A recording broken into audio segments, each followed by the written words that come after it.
way that we've improved the product over the last several years is to not only focus on the portfolio management, so the management of the underlying assets held by the client, but also to increase our focus on the client itself. So the client, of course, is the fundamental entity that's important to our customers, whether that customer be a bank or an asset manager or a family office. And looking after the so-called life cycle of that client with our customer, the organization, is of critical importance. And this is even more so in the last several years, where regulatory compliance frameworks, particularly in Europe, have begun to impinge on the way that our customers control and manage the aspects of the life cycle of their client.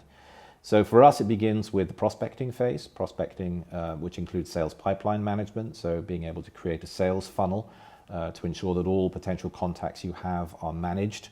You can also create proposals for each of those contacts in the sales pipeline management. So it really helps you funnel all of those prospects into the client life cycle.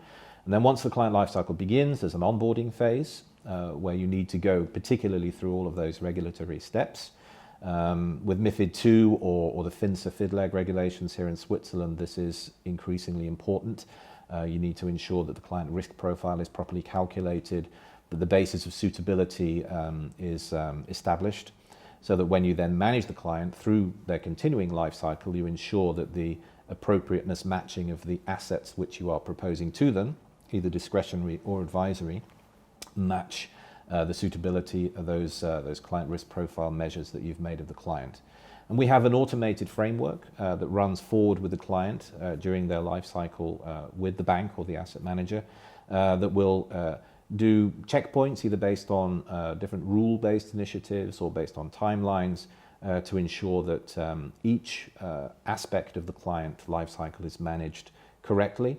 And the relationship manager is prompted, or the portfolio manager is prompted when additional information is required from a client, or if some action is required to manage their experience.